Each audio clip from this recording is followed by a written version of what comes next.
So let's kind of get started. Yeah. My first question is, why did you put an OD1 in a TUBESCREAMER pedal? So the OD1, 1977, is arguably the first overdrive pedal of its kind.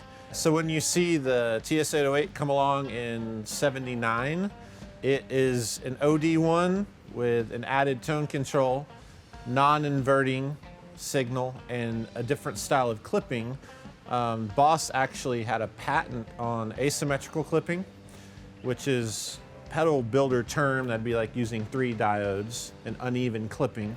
What does that do to the sound? If you're in a studio and you see a audio track, you have two sides of that track. It's clipping each side of the waveform.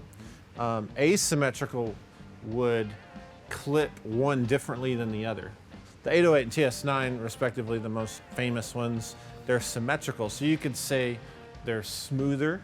Do they both have the same style chip, or? No, originally the OD1s used a very strange 8-pin chip. This is a later model here that I chose to use because I love how it sounded. It's a 4-pin chip. It is the identical chip used in the later Screamers. The problem with even saying identical is if you have ever read about TUBESCREAMERs and the chips and all that stuff, it's like a never-ending black hole of insanity. I mean, is there a holy grail chip in your mind? In my preference, in my opinion, I think the chip is extremely negligible to the sound of the circuit. Wow. And I can feel things being thrown. I feel it. I think it's very negligible. Some people have shown that. I'm not going to sit here and tell another guitar player that they can't feel it or hear it. How are you going to find the control of answering the question, what chip sounds better? It's very difficult.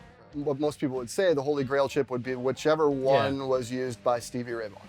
Yeah, stuff like that. You get into, they're not wives' tales or folklore. There is a truth to some of these parts. They become really rare. That makes them more valuable. Doesn't make it sound better. It makes them more valuable, so maybe it sounds better. But it's not changing a TUBESCREAMER in the amount that it has been made over to be, in my opinion. Right. I think a chip doesn't make a pedal. The circuit makes the pedal, and the chip is part of a circuit. If your circuit's really good, your pedal's going to sound good. You might have a little more noise with a cheaper chip. You might have a little less noise. You might have this, but you're not going to, in my opinion, install a chip, and that's all you do, and just be blown away. Yeah. And then all of a sudden you can play like Stevie Ray Vaughan. That's what happened to me. That's you know, you chose your pedals. Just what I liked. Yeah. I mean, is there a favorite one of these that you think is still kind of a sleeper that hasn't really been discovered yet? It's the XR. Oh yeah, hands of course. Down. I have this entire series and then the 2 gens after it, and you never see them really talked about. It's a Polish brand called XR, and that's their OD1. It's really funny, OD1. But it's kind of unique to me, whereas a lot of these, they're more familiar. That one has this thing that's slightly different, you know? Right. Yeah.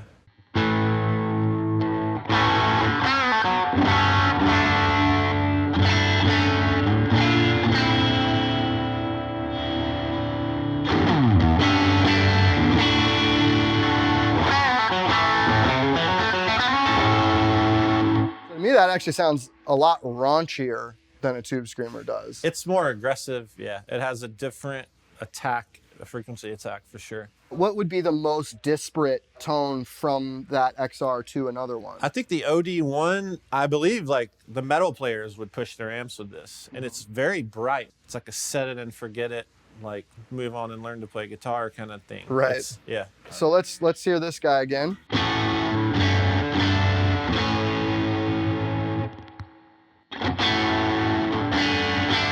Tons more high. It's unforgiving, but it's actually somehow it's still bright and like good. I don't. Yeah.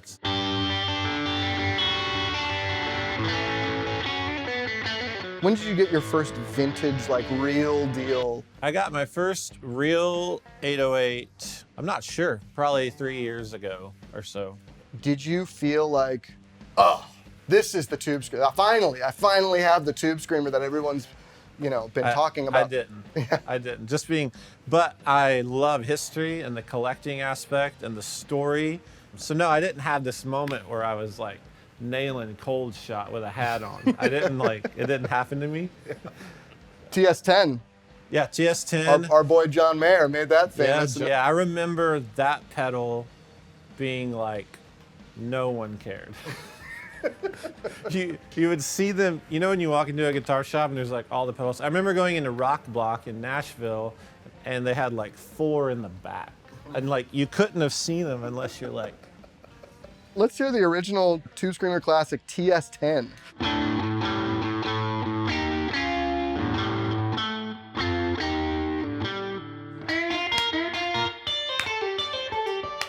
Did all of that debunking make this project harder? You know, were you less passionate about it as you kept going on, being like, oh man, well that chip doesn't really do a whole lot of difference? I mean, I'd realized it before, the TS9 and the 808, it's like, for me, it was always splitting hairs.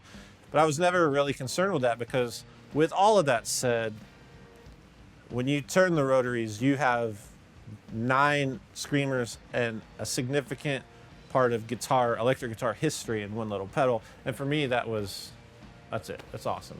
You just said that the 808 and the TS9 are pretty much the same thing. Yeah. I can sense the heat coming from. Yeah, I just got stabbed in the back. Is that like a subjective, like you're listening to it and can't hear a difference, or is there any scientific? So in the process of something that complicated and this complex, we can't approach it just hearing, because I might hear, we all, you know, hear it different every day. So, you know, we use things like audio precision analyzing equipment. We look at this scientifically. You can look at the curves compared to the originals, the 8, 9, and the 10, and the only overlap that spreads, you have a perfectly matched curve, and then at the end, 3 small hairs in an unaudible range. Right. And that kind of, I mean, that kind of leads into the idea that you did throw 2 mods on here. Yeah. What is Robert's mod? It's called the Mod Plus. I think it came out in 2002. It's like the one he's probably thousands of them. It's the one he's most known for. It's like your typical low-end improved, high-end brought back, better tone control, more drive, I believe. And then your mod on here is actually like a real big boost. It's a strong mod. I've done that mod since around 09, and I love tube screamers, but I would typically stack light gain on light gain. And then a tube screamer was always a bit too grainy for me at the time. So that is a clearer, punchier, bigger bottom end, and just more of an overdrive boost tube screamer. Mm-hmm. And it will, you can destroy an amp with it. It's so loud. So I'm still kind of high gainish right now. I'm on the Keeley mod right now. Hurt.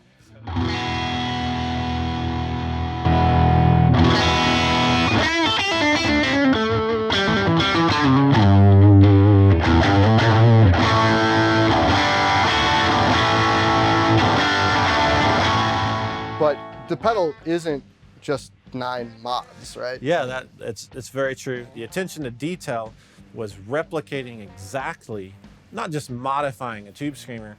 We're not emulating. You are literally, as you turn the knob to the XR setting, your Bonsai transformed through railways into an XR, all analog. And I'd actually never played a metal screamer either. It's decidedly not a metal. Not at all. 1985, they make the Power Series for 1 year. How many bands, you take a Marshall and you hit it with a screamer and you, right. And they just, that's good marketing. Mm-hmm. You put that in a guitar magazine in 1985 and like, I'm buying it. Right. You know what my first one was, we were talking about it earlier, was that Sound Tank version. Which TS5. Is not, with the TS5, which is not on here. That got into a redundancy that was too much. Right. TS5 got the boot. The 5 is just identical to a 9. It's just in a really crappy case. Right. That's how it felt. Yeah. Besides the TU2, it's got to be the most ubiquitous pedal. I think so. The goal was, and I really think we knocked it out of the park, the ultimate tube screamer for somebody that loves, kind of loves, or hates the tube screamer. I mean, there is a great guitar sound in there if you like overdrive at all. And yeah, I love that. Okay, so we're going to turn all of them on that we have plugged in right now, so it's going to sound great.